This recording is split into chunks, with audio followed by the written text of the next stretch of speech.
second time, like there's a giant melee with helicopters going on around you, and the third time, like you're in a ravine and there's a giant melee going on around you, and you have to say, get to the chopper or whatever, get to the generator or whatever it may be, and so you've got to really yell all these different ways, and no matter how warmed up you are and how many breaks you take, how much honey with lemon and tea, you throw Coke tea and loquat and all this other stuff.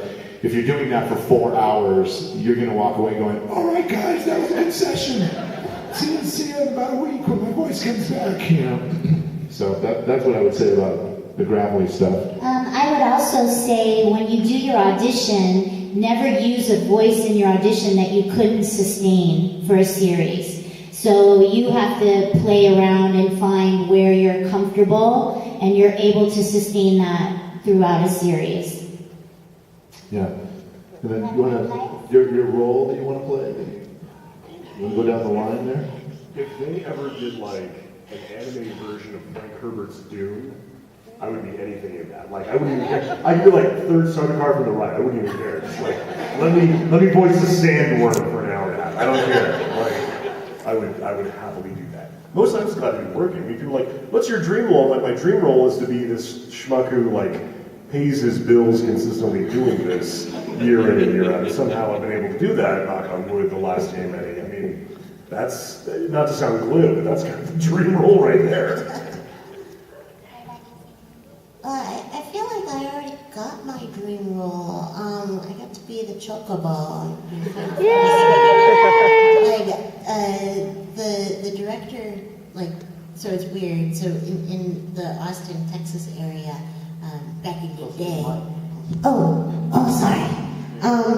So back in the day, we really, a lot of times the director would already have an idea of who he wants to cast for a character. And so a lot of times I would get a phone call and be like, hey, we got this character for you. Can you start recording on Tuesday? So I received a phone call and they were like, we got this really cute little girl character. Her name's I.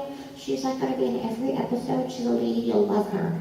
And I got into the studio and I noticed that there was this giant bird on the screen, and I was like, oh my god, that looks awesome. What is that bird? And they were like, oh, that's like a chocobo. And I was like, oh, God, please be the chocobo. And they were like, no, you can't be the chocobo because that's another lead character. I was like, I don't freaking care about this little girl character. I want to be that.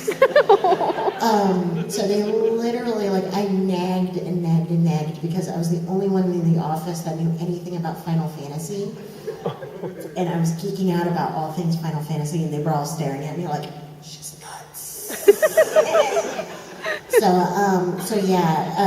So I literally took a $3,000 pay cut in order to play the chocobo. Wow. But that's my dream. I literally was like, screw the money. I want to be the bird. So I get to still be the bird too. So I just got back from Japan 2 weeks ago, and I got to go to Square. And that was fun. All right, mine are pretty easy. So my dream role is Maleficent. That's totally my thing. But my other dream role is super geeky because I would like to be the voice of the computer on Star Trek. So, yeah. I also, like you, feel like I am voicing some of my dream roles, Betty Boop and Chibiusa. But if Russi Taylor ever retires, I would love to be Minnie Mouse. I have such a love for Minnie and Disney, and also Snow White, so we could work together. I've just this last year sort of had my dream roles come up. I'm a big Star Wars fan. I have been since I was a kid. Woo! And over the years, I've been in all the video games of Star Wars, and back all the way when it was GameCube and Rogue Squadron 3. I played Han Solo, and I started playing Stormtroopers in the different games. And I played Stormtroopers, I think, in every game up until now, and Han Solo in a few. And then in Battlefront 2, I got to play Poe Dameron, And so that was a real thrill. But my real dream was to do a voice in an actual Star Wars film.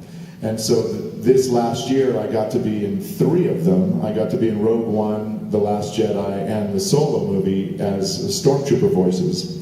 And so that's a thrill. But my super dream, which is like one level up, is that I get an actual character that has a through line through the film as a voice actor. That's definitely one of them. And then I've played Batman a few times and a couple things like Batgirl Year One and for Mattel Toys and some other things. But I would really love to have a series, a Batman series, where I get to play Batman again. That would be a real dream. Oh, one final thing. The other dream that came true is that since Clone Wars started, I've wanted to be on a Star Wars animated series. And I've tried out over and over and over and over, like through the last 7 or 8 years. And I finally got a nice character role on Star Wars Resistance that's coming out in October. So tune in October. October 7th is the premiere, and we'll all find out who I am. Such a tease. I guess I don't know, I'm sitting here thinking about it. We've all played so many characters. I'm sure a lot of us have fulfilled our dreams. I was like, if I could invent something new, it's really randomly dorkish and specific. It makes no sense either. I want there for some reason to be a new, fully produced radio drama style recording of Ray Bradbury's Something Wicked This Way Comes, and I want to voice Mr. Dark. If any of you even know what I'm talking about, that's a dream of mine. I'm obsessed with that book. And I would love to also voice someone who's halfway close to my age, because I always play sad teenage boys.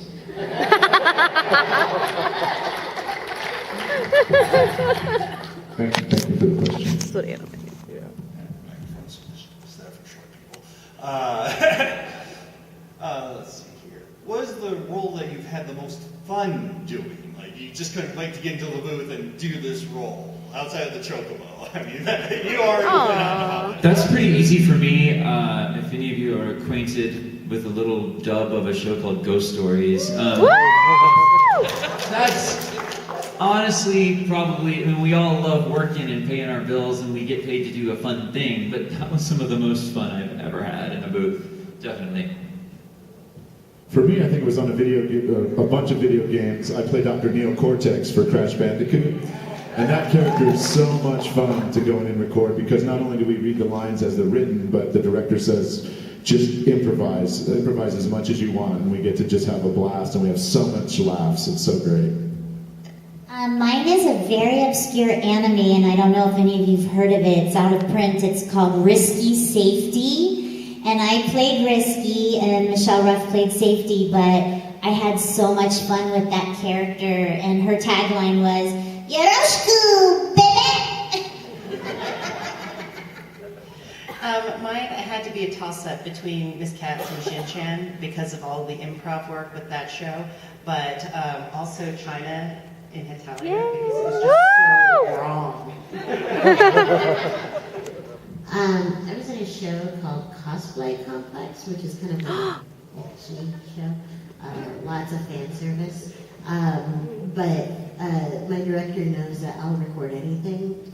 So I went in there, and that was a lot. We didn't tell a lot of the other actresses what the show was about when they came in. So, and one of the things that we like to do is we would record a line that was specifically like a message for the other voice actor. And so, it's like they would see what the line is supposed to be, and then they would respond. But right before we would hit record, it would be me talking smack to the voice actors, and she'd be like, "What is going on?" So we had a lot of bloopers like that going on in the studio. So yeah, that was probably the most fun, because just listening to the reactions of the other voice actresses when they figure out what kind of show we were recording. Yeah. It's like, wait, I'm a lesbian pedophile. What? Yep. That was Jenny Larson. That was like literally her reaction. She was like, The other fun one was, it wasn't an anime, it was for a video game, DC Universe Online. I played the Mighty Isis. If any of you guys read the original 52 comic, she's the wife of Black Adam. Well, she, in the video game, when she gets introduced, she fights Wonder Woman, who was played by Gina Torres. And so, getting to things like, yeah, I got to beat Gina Torres' butt. That was pretty cool, so yeah. I think it's hard to pick one, but if I had to pick one that's definitely up there, it'd be One Piece, because pirates and friendship for hundreds and hundreds of episodes, and it's just so dumb and funny and awesome. I'm about that. I've also decided that at the end of One Piece, the treasure is going to be the friendships they made along the way. I don't know that you guys are actually expecting like a big old treasure chest with like a crown in it or something, because I got some bad news for you. It's just going to be meat. Luffy's going to eat it, roll credits, and it's show. That was definitely worth 1,600 episodes, guys. Thank you. Thank you.